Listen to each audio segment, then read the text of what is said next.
Matt Lenihan Boxing Social in association with Empire Fight Store. We're here, Dave Coldwell. Dave, Brad Pauls wins in the last round by stoppage. He had him down earlier, but he finished it off in terrific style. What a fight, terrific. Give us your opinion. I thought it was fantastic. Listen, you can still hear Fair play to Nathan Heaney's fans. They're still giving him the support. It's fantastic to hear. But what a great fight that was. A really good advert for the sport, for British boxing. Just hard as nails, pair of them, I'm just saying, I mean, for a lot of the fight, I thought Heaney got off to a good start, and then for a lot of the fight there, he got battered. To be fair, he was getting hammered around that ring. Brad Pauls was fantastic. But then, I don't know if it was round 9 or... I think Heaney caught it with some good body shots, slowed him down, came back into it, started controlling pace a little bit, and then he thought, okay, these last couple of rounds are going to be interesting. But then, how to turn it up towards the end of the fight there from Brad Pauls again. Brilliant, really, really good performance, great stoppage. And the first fight, I think that gave him a lot of belief, a lot of confidence in himself. And he went in there and it was a different fighter tonight. Chantelle Cameron did the business tonight as well. What do you make of her under Grant Smith for the first time? Yeah, great, good performance. Full of energy. Intense work rate. But how tough was the other girl? Yeah, very. And she, she's naturally a smaller girl as well. Chantelle's a very, very big welterweight. But she stood there toe to toe with her and caught her a lot.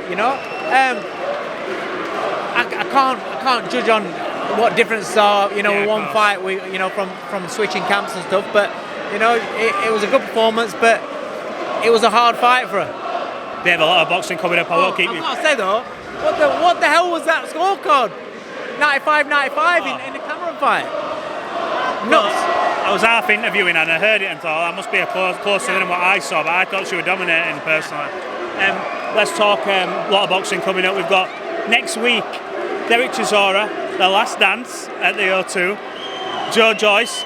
I think it's almost, I don't think they mind me saying it, I feel like it's maybe a bit more of a make or break for Joe, because Dell's had, I think, plenty of losses and he's wants to carry on. But what do you make of that fight?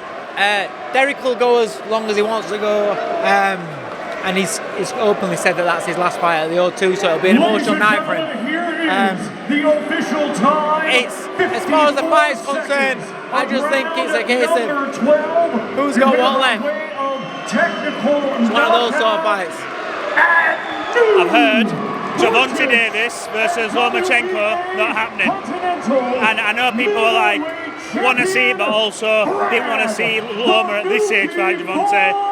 Listen, I'm a huge Loma fan, and when Lomachenko was at his best and he was looking for Tank Davis, Tank weren't around. So now he's coming. You saw that emotion in him coming back and winning a world title again at this stage of his career. And I said then, I think that's a perfect time for him to walk away. He got ripped off against Heaney. He should have got undisputed, but he didn't.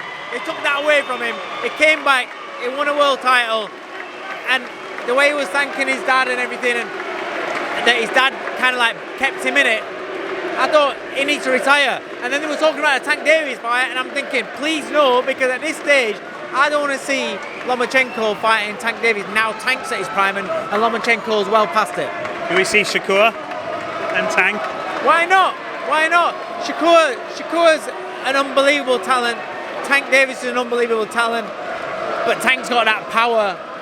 That's a great, great fight. I want to see that fight. Look, we're heading close to obviously I know August 3rd card, Terence Crawford. We only spoke the other week, so we're not going over old ground. The Joshua Dubois one's coming up. What a time to be a boxing fan. What are you looking forward to most, I suppose? That's the best question probably, because we've talked night and day about it for weeks. What are you most looking forward to seeing over the next coming months? I don't know.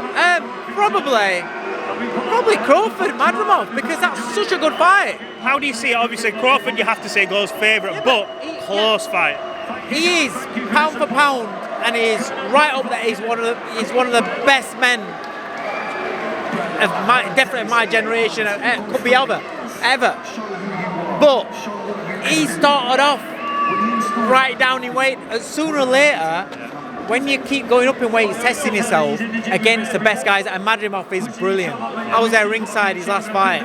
He's brilliant, that kid. And so it's not like he stepped up and gone in a cherry picking moment at 154. He's gone in there at the top. So this is a real hard fight. If Crawford beats Madrimov, man, that's next level. You want to see him and Boots or him and Canelo? Oh, Boots. But Boots is brilliant. Sam Jones said the same. Boots is brilliant. I think I've watched Boots before everybody jumped on bandwagon and seen him as the next superstar. You know, this kid is the real deal. He's just never had the backing. He's never had the push. Now he's in Matchroom.